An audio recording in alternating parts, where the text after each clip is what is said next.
and we have to really escalate the noise we make so that we'll be heard.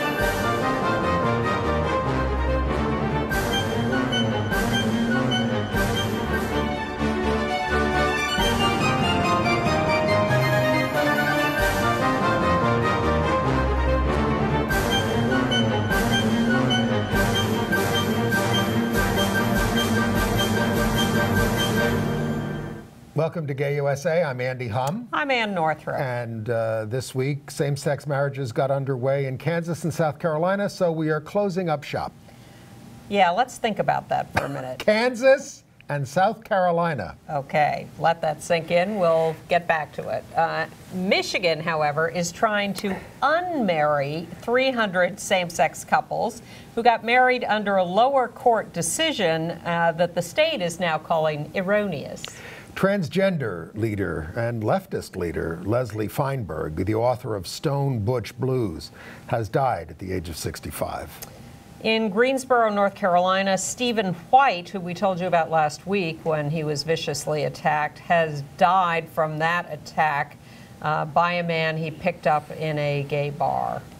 Meanwhile, at New York City's big jail, Rikers Island, a new unit has opened for transgender women who have yet to have genital surgery. The Vatican holds an international conference of right-wing extremists to make up for the mixed synod to uphold their bigoted view of what makes a family, which the Pope chimed in on. Yeah, but there was progress this week in Botswana and Baja. Did I say that right? Yes, you did. Blood testing panel tells the FDA to drop the outright ban on gay male blood donations, but is continuing to urge discrimination based on sexual orientation. We're going to review a couple of new gay-themed movies, one about World War II codebreaker Alan Turing, and the other Switzerland's pick for Best Foreign Language Film at the Oscars. And Andy will review Hugh Jackman in the new Jez Butterworth play on Broadway, and an off-Broadway revival of Rodgers and Hammerstein's Allegro, which I'd never seen before. Okay. All right, so we do start out in not totally unexpected to our viewers, if you've been following this, but South Carolina and Kansas. Now, these are states, in terms of same-sex marriage, that are in circuits that have already said you got to give people the right to marry, and the Supreme Court's not reviewing it, so you got to do it. And their governors, of course, and attorneys general and everything are being very resistant. But same-sex marriages did get underway in South Carolina. Yes. This is where the Civil War began, folks, and where it may end. South Carolina is in the Fourth Circuit, and the Supreme Court had let stand a Virginia ruling in favor of same-sex marriage, and South Carolina is in that same circuit. So it seemed inevitable that marriages would be legal there for same-sex couples, and sure enough, that's what has been decided, and the marriages have begun. They have begun, but I think the Attorney General there is still trying to get a stay out of the Chief Justice. They are, and the same is true in Kansas and, in fact, in a number of other states, which we'll enumerate now. Between the, with the Sixth Circuit, the Ohio, Michigan, Kentucky, Tennessee decision by the bad Circuit Appeals Court that said you cannot have same-sex marriage. No, they didn't say you can't have it. They said you can ban it. You can ban it. That has given ideas to attorneys general and governors around the country who say, aha, an opening for us to keep this going. Because the Supreme Court may eventually take it, and they may rule that states still can ban, because the Supreme Court has not ruled on that. They haven't taken these good decisions. They haven't reviewed these good decisions in the other circuits, but they haven't made a final determination on this issue. One thing that's interesting to me is that everyone seems so convinced that the Supreme Court is going to take these cases, because now attorneys for all the plaintiffs in Ohio, Michigan, Tennessee, and Kentucky have filed their appeals with the Supreme Court. Everyone is so 100% convinced that the Supreme Court is taking this, that courts and politicians and everyone else around the country are now making decisions based on the idea that the Supreme Court will eventually rule on this. Well, I mean, all the we're talking about Michigan, Ohio, Tennessee, and Kentucky, where we got the bad decision. All of the lawyers in those cases for us got together and said, we're just going to go to the Supreme Court. We're not going to go for en banc. But everybody's involved. Mary Bonato from Gay and Lesbian Advocates and Defenders in New England joined the Michigan team. Lambda's involved, ACLU, NCLR, everybody, and some private firms, but not Olson and Boyce. Abby Rubenfeld from Tennessee, Pee Wee Herman's sister. Pee Wee Herman's sister and the former legal director of Lambda Legal Defense many years ago. Exactly. But she's a Tennessee lawyer now. Yes, she's for a long time. Well, a long time. Not so country. No. But she's been in Tennessee for a long time. And yes, they're all involved, and not Olson and Boyce, and I'm interested in what they have to say. But back to Kansas, yes. 15 same-sex couples got married in Sedgwick County. Kansas has 105 counties. I think by the time we started the show today, they were up to 20 issuing licenses under a federal ruling. But the Attorney General is still fighting in the Supreme Court there, the state Supreme Court, but they issued an order clearing the way for the marriages. Absolutely. And in fact, 10 clergy members in Wichita conducted a wedding for 15 same-sex couples the other day. I don't imagine one of them was from the Phelps clan. Well, you never know. And also... That's true. There are some good Phelpses now. In the context of the Supreme Court lifting the stay on the Kansas marriages, Scalia and Thomas spoke out, particularly Clarence Thomas, and said they are just gobsmacked at the idea that the Supreme Court did not review the positive rulings on the cases in the 4th, 7th, 9th, and 10th circuits. Clarence Thomas, who rarely speaks and never speaks during oral arguments, never. I mean, I think maybe once. He said, look, this court has recognized a strong presumption that it would review decisions holding federal laws unconstitutional even in the absence of a disagreement among lower courts. So what's the deal, he's saying? What is going on? Well, one little thing that indicates is that they could not get 4 people to take this, to grant cert and review those cases. So have Roberts and Alito deserted them on the right wing on these cases?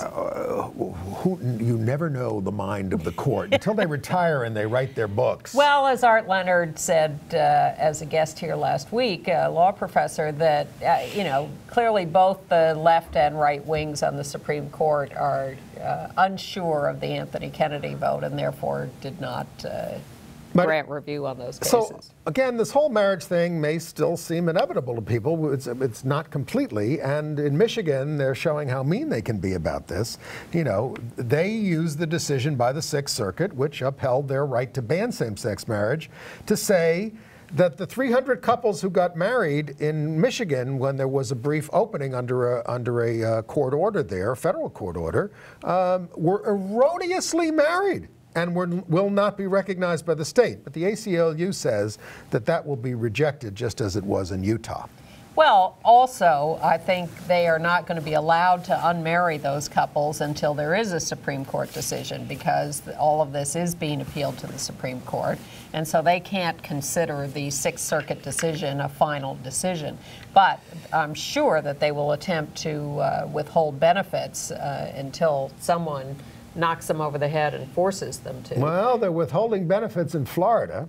Well, wait, let me say one more thing about benefits in Michigan. Go right ahead. When same-sex couples were not allowed to marry in Michigan, before the lower court said they could, the state passed something called the Public Employee Domestic Partner Benefit Restriction Act that said same-sex couples can't get benefits because they are not married.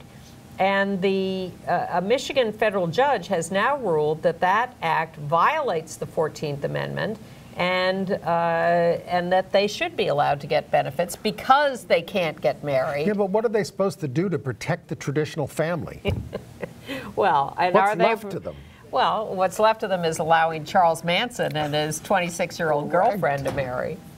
Unbelievable. Right. So just to be clear, the Fourth Circuit, which decided the Virginia case, said to South Carolina that we are not going to stay the court order that says marriages can begin, and so marriages did begin in South Carolina. And in terms of some other court cases, Texas now has 10 lawsuits against the ban on same-sex marriage.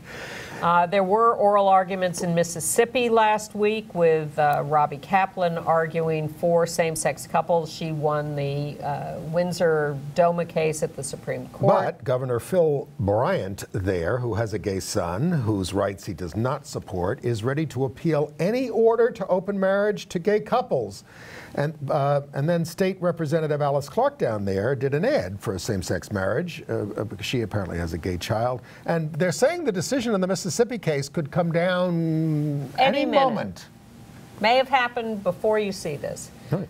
But they also talked about the local lawyer being stumbling and not coming up with much, but, you know, sometimes that's the way of those foxy Southern lawyers. In Nebraska, the Attorney General tried to delay the inevitable, and 7 couples there filed in federal court in Omaha to challenge the ban. In South Dakota, the judge refused to dismiss the challenge to the ban on same-sex marriage, so that's going forward. And in dismissing that motion of the state to rejecting that motion to dismiss the case, the judge said that the Windsor decision trumps the old Baker decision. And one of the arguments in all these cases has been whether this decision 40 years ago by the Supreme Court not to review a Minnesota case, Baker, that for want of a federal issue. Yeah, that rejected the right to same-sex marriage, whether that still applies. Right. But this South Dakota judge and other judges reviewing these marriage cases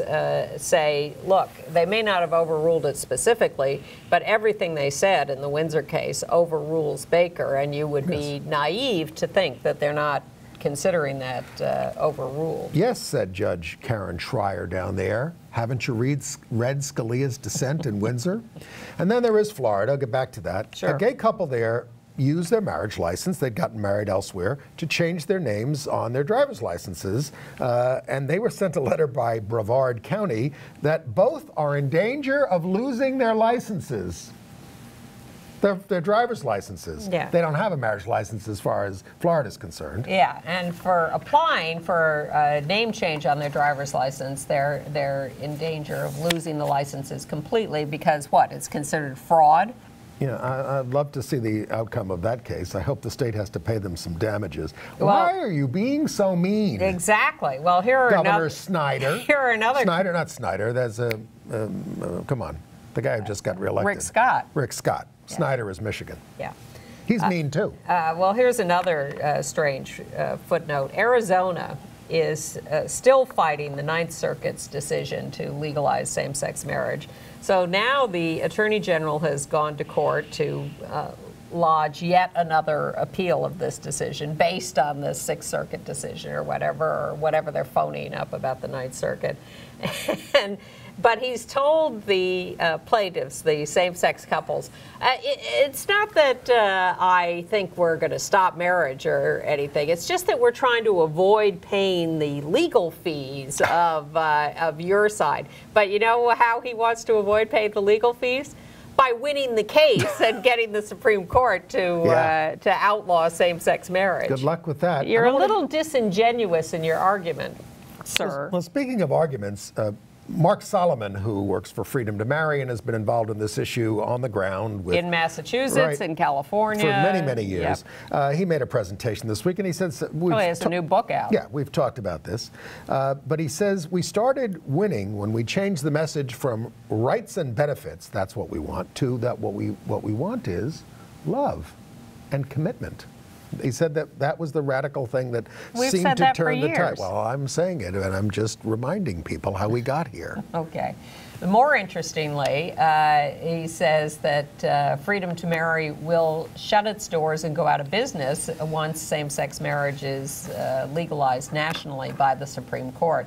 But I think there are going to be a lot of mop-up operations necessary as the right wing still tries to maneuver around this with religious discrimination, exempting themselves from services, all sorts of things. And protecting the civil rights of people who get married. Yes. Just protecting the civil rights of single LGBT people in these states? Well, here's a small example of that. In Kansas City,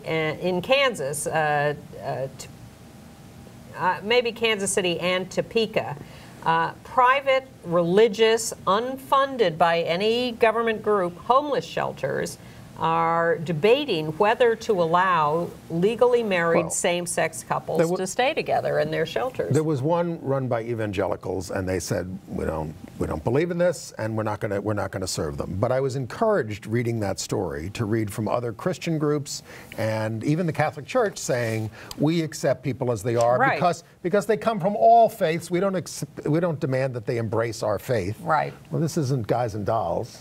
Well, there are certainly many who profess a religious faith that forbids them to serve same-sex married couples on the grounds that that would be too sanctioning of those couples and therefore inappropriate for their faith. But I agree, those other religious organizations did talk positively about serving everybody. Even the Salvation Army is now making another pitch for the idea that they serve everyone. Yes, it's Christmas time. Money. And they're putting out those red kettles, but in fact they don't want to keep getting those lumps of coal in the kettle. Well, they're talking a better game than they used to, but they haven't changed their view. They have not changed a lot of their views. But they've changed some of their views. And they haven't changed their views in the Catholic Church.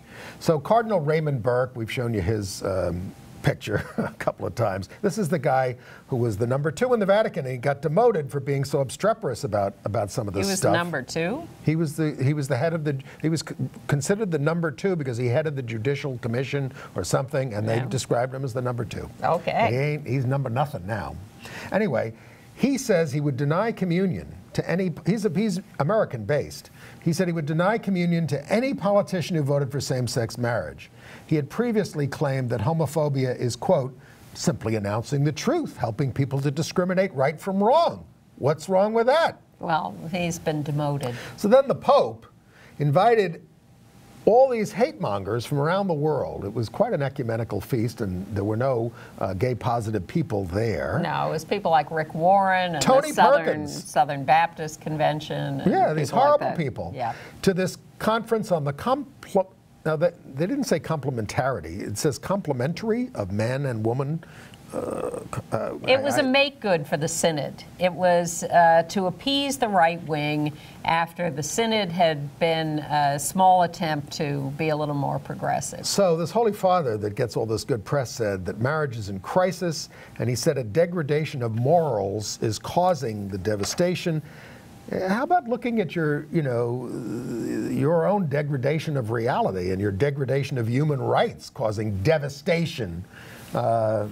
Anyway. Well, everyone's very excited that he's coming to Philadelphia next year for the World Congress of Families. I'm not excited because I'm probably going to have to get together and do some kind of a demonstration against the bum. Well, it'll be a little more convenient because he'll probably come to New York for the UN annual September big meeting, international meeting of all world leaders.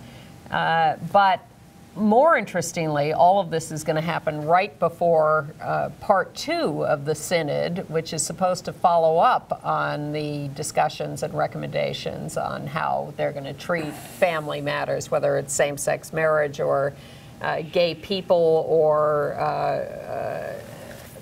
couples who've been divorced. I am not interested in what an all-male hierarchy has to say about any of this. And you shouldn't be either, because that is sinful to exclude women from leadership. Okay. That's a big sin.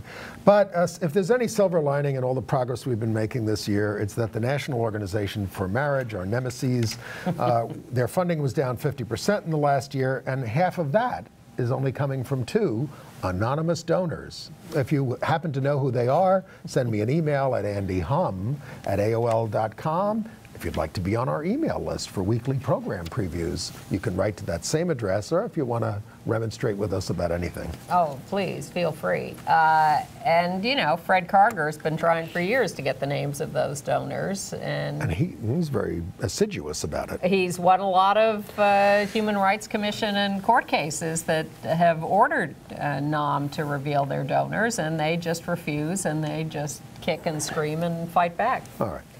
So we may or may not find out eventually, but I have a feeling it's probably some rich men on the right wing. All right. You think that's a fair guess?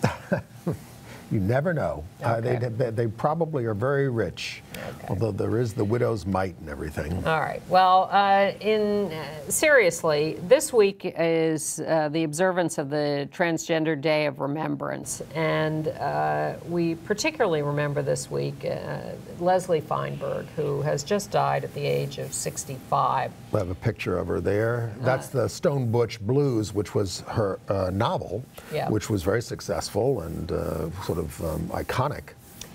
She also wrote the novel Drag King Dreams and the nonfiction Transgender Warriors. There she is with her partner, Minnie Bruce Pratt, wife, actually. They eventually got married. They were together for 22 years. And Minnie Bruce wrote the obit for Leslie, and I want to quote from it because it says that Leslie described herself as an anti-racist, white, secular Jewish, female revolutionary communist.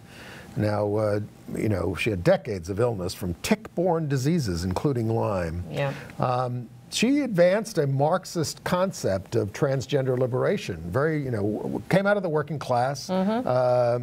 Very dedicated to anti-war, anti-racist, pro-union. She was in the Workers' World Party. She edited their magazine. Heavy duty. Yeah. And she fought against American imperialism, and she attributed her illness to bigotry, prejudice, and a lack of science on the condition that she was suffering from. Yeah. But and you know what? She was quite the radical, and she was also a very nice person. Absolutely. Very affirmative whenever she spoke, and she was always affirming of you and what you were trying to do. And a great icon and a great hero to people, and a great leader in the sense of being a role model for young trans people and people all over. We love Leslie. She was a very important figure, and Stone Butch Blues is a very important book, which she always claimed was not autobiographical, although she identified as trans. And, you know, these are seminal works that she wrote, and she was a hugely important figure in our history. Right. And her death at 65 is a great loss. Yes. All right. And then, and by the way, the Transgender Day of Remembrance is primarily about all the people subjected to violence in the transgender community. And we have another case of that this week with the death in Bordeaux, Tennessee, a suburb of Memphis, of transgender Gizzy Fowler. She was murdered at age 24, beaten severely, and shot to death.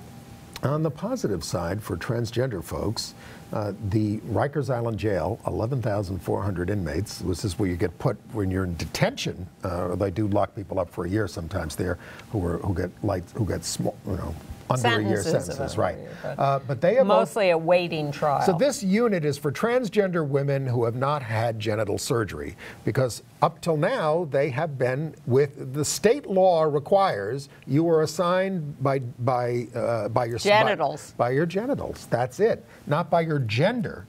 So they've had to be in with the men. Now they have their own unit. I was up there. There's about 30 places. They surveyed the people in the jail about where they would like to go. Half don't want to go there because they say whenever you get into jail, it's like you negotiate your place in the hierarchy and everything, and you don't necessarily want to go into an unknown thing, but half do want to go. And it's all about Rikers Island, which is the jail, has been under a lot of scrutiny for violence by officers and by other inmates. Yeah. So this is one of their efforts to alleviate that. Okay. We hope it works. In Miami, the Miami-Dade Commission Committee on Public Safety voted 3-1 for adding a gender identity and expression non-discrimination clause to their human rights law. There will be a final vote on December 18th. 238 speakers showed up against adding these protections. Only 30 showed up in favor of them, and yet the commission 3-1 voted for them, which I thought was a terrific act on their part. Well, staying in Florida, the Representative Ileana Ross Lehtinen, who was one of the few Republicans who supports LGBT rights, one House member. We knew that she had a trans son, but they did a television interview on a Miami station there, and it was first, they first reported about this, that she had a trans son back in 2010, and this is billed as the first transgender child of a member of Congress. That we know of. That we know of. Yeah. So if you have other candidates out there, but it was all very positive. It was. The son's name is Rodrigo, used to be Amanda. Yep. In Michigan, they're having a fight over a non-discrimination law, whether it should be sexual orientation only or sexual orientation and gender identity and expression. This is a fight the U.S. Congress has had, that states have had. But none of the state laws that have passed since New York have not included gender identity and expression as well. Well, Michigan has a real right-wing vein there. The American Family Association is very active there, so they have some problems. And in fact, a new Religious Freedom Restoration Act has also been proposed in Michigan that we're going to have to fight off. Okay. I think that. Well, some more updates on violence against gay people. In Greensboro, North Carolina, Stephen White, 46, we have his picture there. He's the gay veteran who was set on fire by a man he met and beaten by a man he met at a Greensboro, North Carolina bar on November the 9th, has died of his injuries. His assailant was Gary Joseph Upton, 26. Police are not treating it as a hate crime, but as a robbery murder. He was beaten with a desk phone, a large TV, pieces of furniture, and a deadly weapon. And then I think I said last week that the hotel room was set on fire. He was set on fire. And before he died, he'd had a hand and part of his arm amputated, but he just did not survive. It's a terrible story. Horrible. And, again, raising awareness of people that you take home and things. You can't always be avoided, but... and they did capture this guy. An update on a case in Corpus Christi, Texas. In June of 2012, we told you, a lesbian couple was attacked in a local park, one murdered, the other severely wounded. They caught a guy who they are prosecuting for this, so he had a court hearing this week, and 20 supporters of the couple, including the survivor, showed up outside the courthouse to rally in her support and for the prosecution of this guy. The district attorney says there's no evidence of this being a hate crime, but he's also threatening that because these people showed up to rally, they may have to change the venue of the trial because this is prejudicial to the jury to have 20 people show up outside the courtroom. It's imperative. Peacefully It's asking. imperative in these cases that people show up and be there for people. Exactly. Otherwise, they don't think the community cares. And then there's Victorville, California, where a gay man was friendly with a straight man, but wasn't out to him until recently. And when he came out to him, his straight friend rounded up a couple of other friends and viciously attacked him. We have a video report on this, so why don't we watch that? Okay. They're looking for a suspect in this brutal attack and robbery that happened last month near the mall of Victor Valley. Now, the victim in this, who asked us to protect his identity, says that he actually knows some of his attackers from working at the mall and tells me they were friendly until they found out he was gay. When he found out I was gay, it was not okay. This 34-year-old man, who we'll call Paul to protect his identity, says he was surprised his new friend, Ethan Walker, got so upset when he found out he was gay. A couple days later, he called or texted and apologized and said, you know, I'm sorry, it just caught me off guard.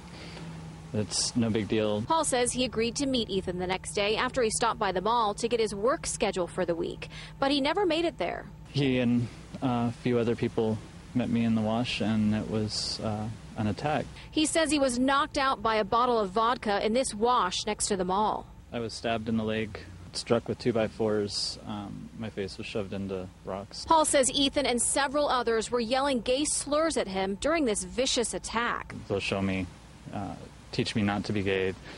Hope you learn your lesson. When the men walked away, he was able to run to safety and was rushed to the hospital to be treated for a concussion, among other injuries. Stab wound in the leg, another 4 stitches there.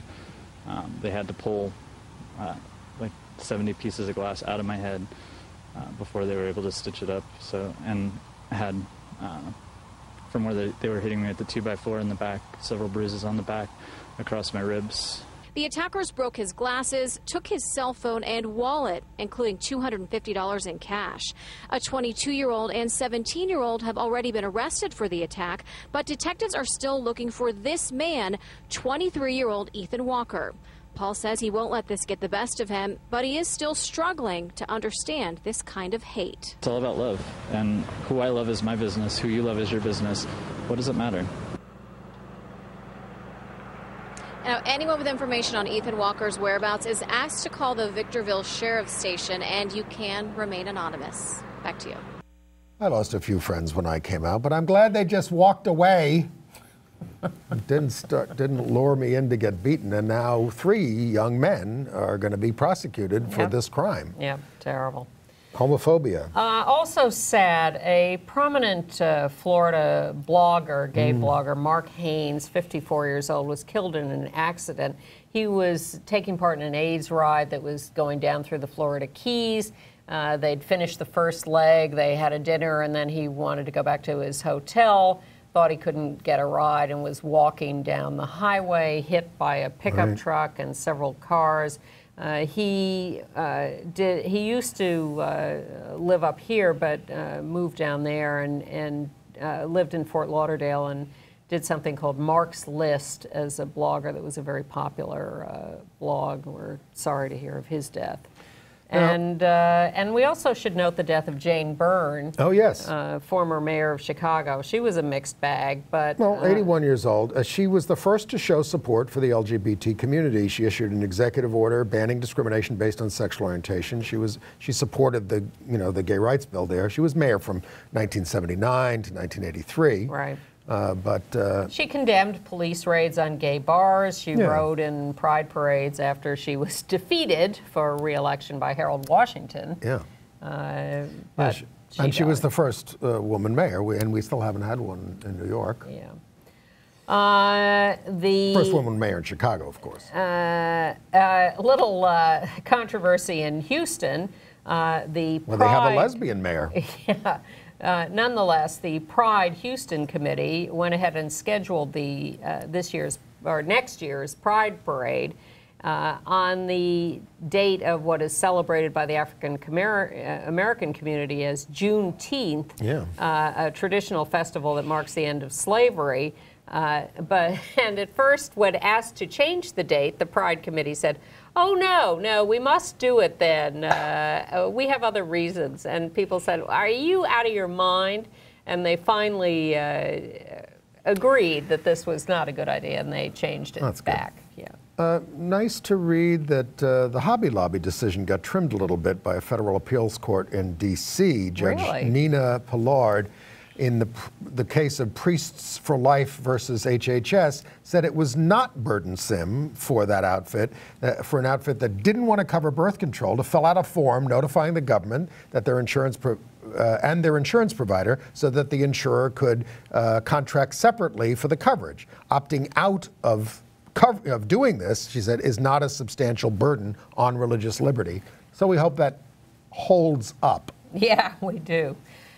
Lovely story in Sports Illustrated about a gay man, Max Lennox, a young African-American who was given away by his drug-addicted mother at birth, wound up being raised by a white gay male couple, ended up at West Point, and is now the captain of the basketball team. A very nice story. Yeah, Check it out. and Michael Sam, in other gay sports news. Ann tells me that he's one of 155. No, One of 97, 97 GQ Men of the Year, but he was picked to be one of 6 alternate covers of the magazine. Now, you know, Michael Sam is not in the NFL right now.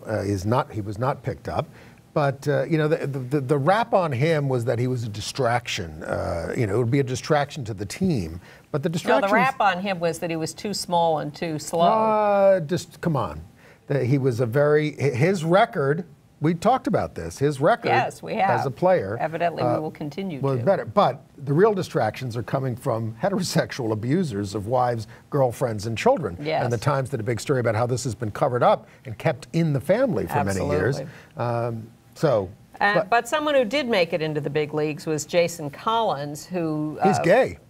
Who's gay and played for the Brooklyn Nets in the NBA, but has just announced his retirement. So we thank you, Jason, for all your good works and wish you the best in your retirement. And the U.S. State Department had a conference, 3-day conference this week to bolster funding of LGBT advocacy efforts, I guess around the world. Yeah. The Out Vets group marched in the Boston Veterans Day Parade for the first time. For the first time? First time. And in Suffolk County, New York, on Long Island, the legislature, by a vote of 17-0, has okayed moving along a bill to promote the LGBT senior housing plan and a big new community center. Right. And the Williams Institute has aggregated studies from 1977 to now, 325 national surveys, and has found, surprise, support for LGBT people up dramatically, but not just among younger people, really in all age groups and all population groups. And that support for non-discrimination laws is up around 75% now around the country. Wouldn't it be nice if that much of the Congress supported them? Do you think when everybody accepts us that being gay will be less special? Well, I would say it already is. What about what we heard this week, at least from sources, that the bad ENDA bill that was passed by the Senate and has been sitting in the Republican House is seen as not really having a chance of getting out or becoming part of the appropriations bill? I'd be thrilled. I hope that's true. I remain nervous until this lame duck session is actually over and someone steps forward with a new comprehensive bill that will not only include both sexual orientation and gender identity, but will cover not only employment, but public accommodations, housing, government programs, whatever. That is what we're being promised by the big national groups after we at Queer Nation sparked a revolution against the bad ENDA, which was too small and had a big religious exemption. And was being promoted by Gay Incorporated. Yes, but they backed off when we tore down the curtain over it, and we await progress. But I get nervous about this, you know, when there is technically a possibility that they could still slip this through, and when some people are saying they're still going headlong in favor of it, I get nervous. As we have said, and we're not trying to make you nervous, there's still opportunities for the Supreme Court to rule against us on marriage, so it's not over. None of it is over until it's, as Yogi Berra would say, over. International news? Yes. And it's not over in Botswana. We made some progress this week there. This is in the southern African nation. The court ruled there, the High Court, that the government cannot refuse to register the LGBT group. It's called Lesbians, Gays, and Bisexuals of Botswana, but its acronym is Legabibo, which is kind of fun. I like that pronunciation. I was going to do it differently, but I think you're right. All right. It had been denied for 10 years.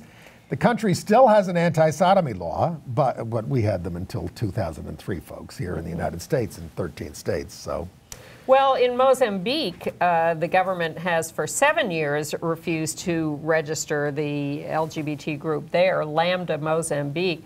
and they took out a full-page newspaper ad to protest this refusal to register them. I thought that was pretty bold. Gutsy. Yeah. Gutsy.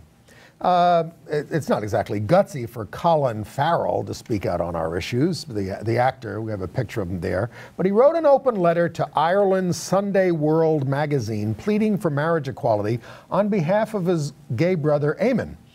He said he knew his brother liked other males from the time that he, Colin, was 12, and he says, "It never seemed unnatural to me." He wrote, "Only love can stamp out the wilting toxicity of the intolerant among us." And he's speaking about the Irish referendum that is going to take place in the spring on same-sex marriage. They have to have a referendum on it there because it's in their family laws in their constitution.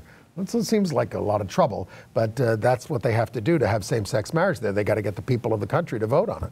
And they may vote yes, isn't that? They may. The polls I show mean, yes? Irish referenda, you know, I mean, Irish voted to keep the divorce laws at one time, not so many years ago, but the things are changing over there.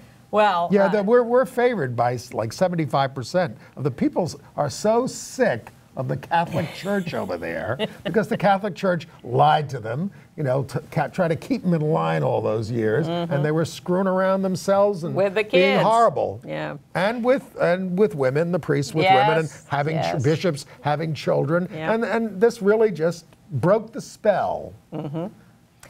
Well, of course, however, in France, the former president Nicolas Sarkozy is trying to go backwards. They were having a conference to find out who was going to lead the center-right group. And so he got up and promised to support repealing the same-sex marriage legalization. What he said is what he said before. Yeah. He says, "I think that law should be rewritten." So the crowd starts going, "Why are you rewritten? Repeal, repeal, repeal." And he said, "Oh, okay, repeal." They got him to say it. He didn't. I guess he didn't want to be on tape saying it. But what a pig.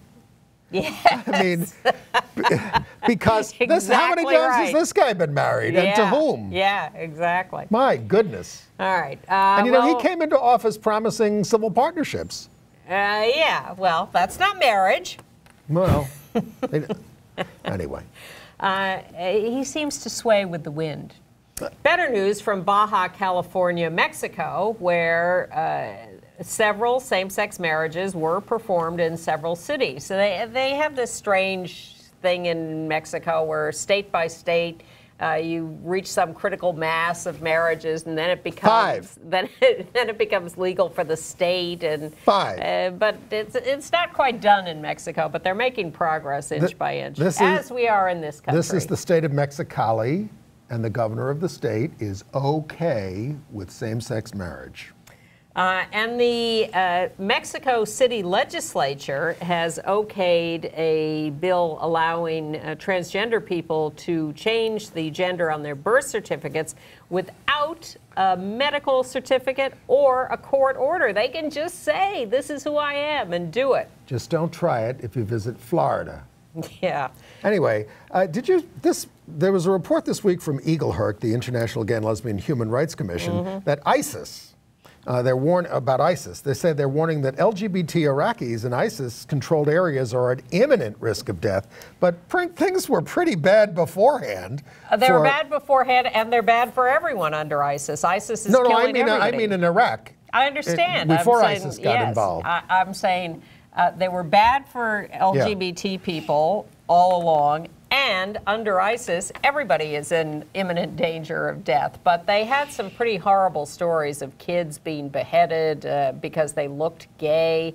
And what it really is a plea for more liberal asylum in other countries and a bigger effort to get people out of there and be more open to that. Please.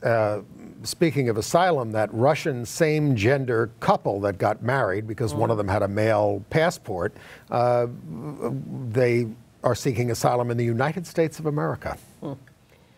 In New South Wales, Australia, that has become the third state after Queensland and Tasmania to recognize and register the marriages of same-sex couples married elsewhere.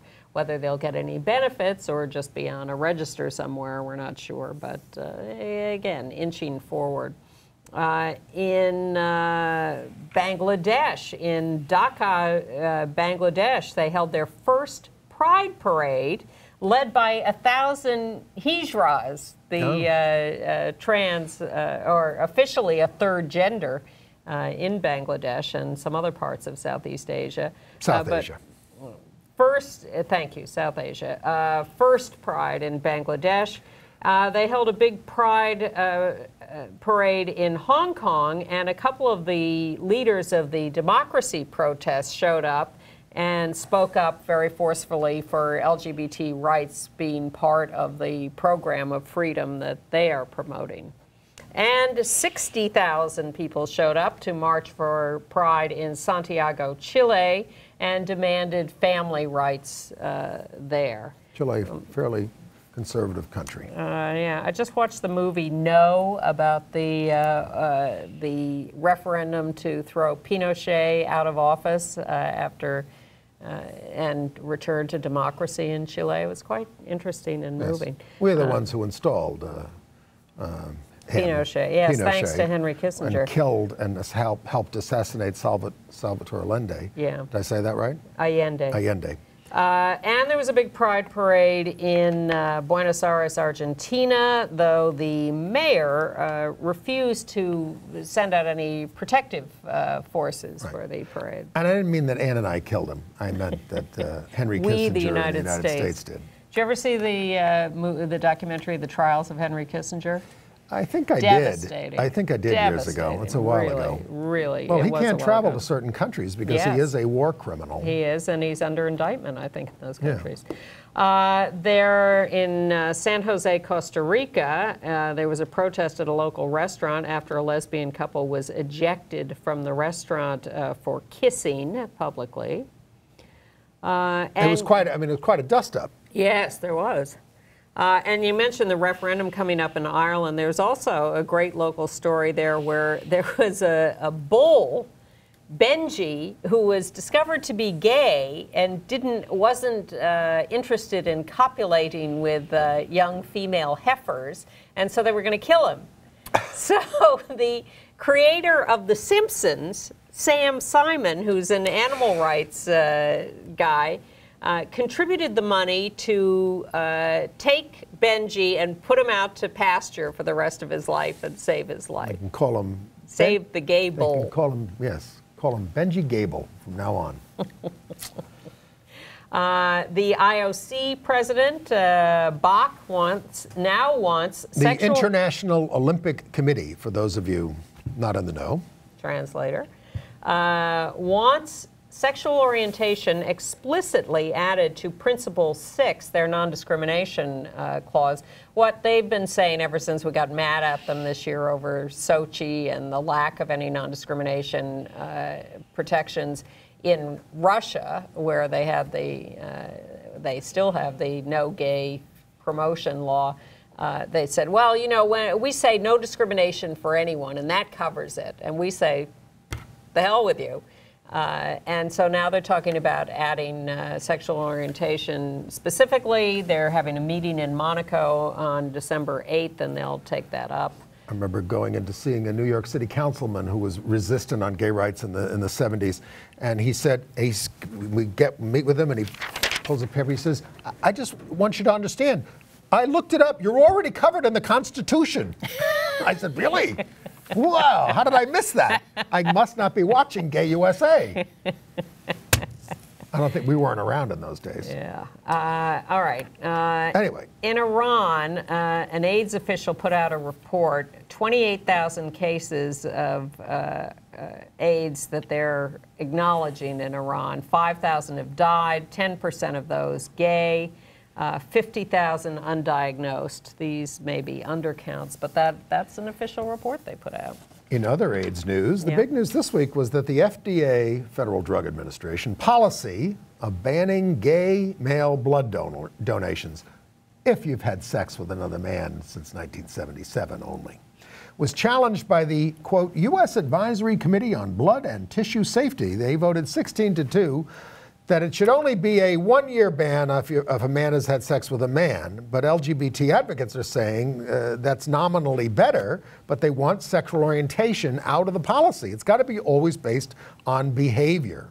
And should look at the behavior of straight people, too. Exactly. Unprotected sex,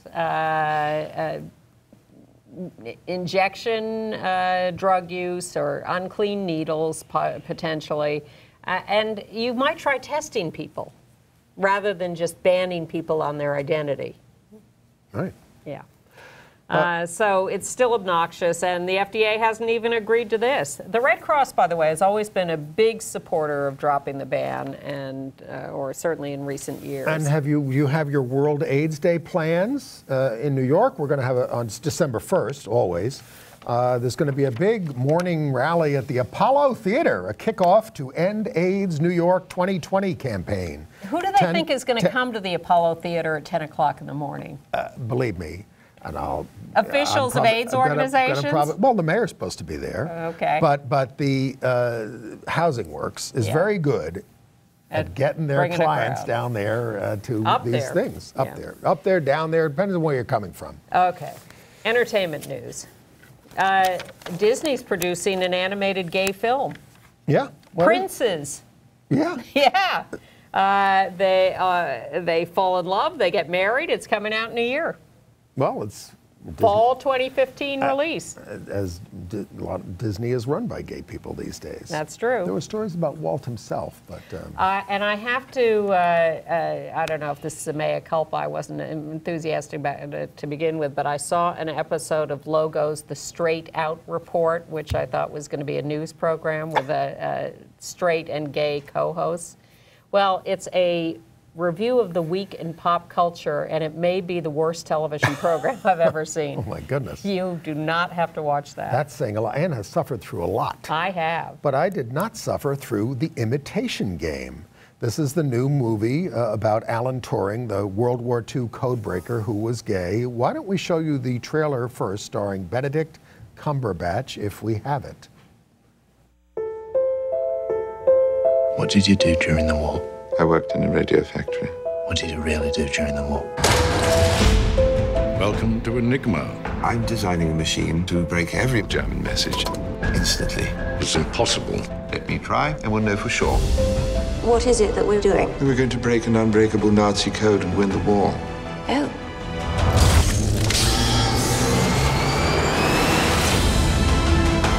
You do not have to do this alone. I know a lot of spies, Alan. You've got more secrets than the best of them. You will never understand the importance of what I'm creating here. Our patience has expired. Sometimes it is the people no one imagines anything of who do the things that no one can imagine.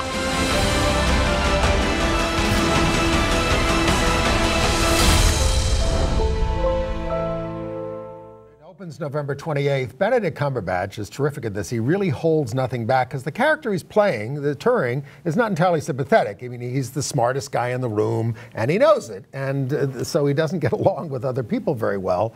But it's really kind of, it's a thriller, but they interweave the story of his childhood where he's bullied, and then, of course, it opens up, you know, and they thread it throughout the whole movie. That was Rory Kinnear, the great British actor, playing the cop who arrests him for homosexuality. And that is woven through the whole thing. And it's all about the not acceptance of difference, but how difference influences, you know, our creativity, and that we really are denying the world an awful lot if we suppress creative people and all that kind of stuff. So, and you saw Keira Knightley there playing a sort of a dowdy, nerdy mathematician. It's from a Norwegian director, Morten Tildum. It's great. Well, a smaller, more independent film opening this weekend in New York on the 21st and in LA on December 18th is The Circle, which is about a group of gay men in Switzerland in the 50s. And it's a mixture of a dramatization of the lives of two in particular, but really the whole group, and interviews with the two men who are still surviving today, you know, quite a bit older, but they are completely charming in their interviews, and the juxtaposition of the sort of dramatization of their lives and the real interviews with them is fascinating. And it's a small film, but a really fascinating film about the interplay of these guys and how hidden they were, and their relationships with their families and with each other. And The Circle, I found it really charming and compelling. So it is Switzerland's entry into the best foreign language film, but is it a documentary? Is it a fiction film? Well, it's not fiction. Could it be in both? You know, some documentaries have reenactments and things like that. Yeah, well, I think this is just going to it's a small film. It's not a major motion picture release, so I think it's going to, if it gets into the final competition, it's going to be just right there in the foreign language film. But I'd recommend it, The Circle. Now, a major event on Broadway is the reappearance of Hugh Jackman. Now, if you have tickets to see The River with Hugh Jackman, this is by Jez Butterworth. Stop listening to me. Because now this was a huge hit at the very tiny theater in London, upstairs at the Royal Court, about 200. Then it starred Dominic West. And it's in the Circle in the Square, which is about the most intimate Broadway space. We surround the stage and everything like that. But the play is about Jackman's man, there he is, bringing the woman and the other woman to a cabin in the woods, and it has a lot of self-conscious writing that distracts from a semi-mysterious tale of a man, his love of fishing, and his relationship with women. And I don't think it was a good follow-up for Jez Butterworth to Jerusalem, which I liked a lot with Mark Rylance. Well, also in an intimate theater, the Ansbacher Theater at the Public Theater, I saw last night, this week, Father Comes Home from the Wars, parts 1, 2, and 3. This is going to end up with 9 parts. It's going to be 3 plays, 3 parts each. Oh, okay. By, I know, Suzanne Laurie Parks, who won the Pulitzer for Top Dog Underdog, which I loved some years ago. This starts off slower. I really thought I was going to walk out of this, as you know I am wont to do. But they didn't give us an intermission for 1 hour and 45 minutes, and by that time I liked it and stayed for the whole thing. It's very rare that things get better, isn't it? It is rare, but this one really did. So if you can stand the first 45 minutes or so, it's about a slave in the South who goes to fight in the Civil War with his master on the side of the Confederacy. But that's really a very small description of what this really is. It's a lot of relationships, a lot of twists and turns, and a hilarious dog in the last act. Okay. So Father Comes Home from the Wars. If you have a little patience, it's well worth seeing. Well, there's no dog in Allegro. Now, Allegro is the famous Rodgers and Hammerstein flop. They've done Oklahoma and a couple of other big hit shows, so they wrote an original show. They made this plot up. It's about follows the track of a boy becoming a doctor, and then it's all about you know, do you work with the people with money, or do you work with real people in your small town, and all that kind of stuff. And it started out like Sesame Street, and I was going, oh my God, this is too cutesy, but it got really dark. And I liked it, and there's no shows that I went out humming, and I'm not making a pun, but it's at the Classic Stage Company, and I do recommend it. The Rodgers and Hammerstein unknown show that I always hum is Pipe Dream, which was based on a Steinbeck I've never heard of it. I just bought the CD of the score on Amazon because I have the record that was in my parents' collection all my life. Happy Thanksgiving if we don't see you, folks. Oh, we'll see you. We'll be back next week. Thank you very much.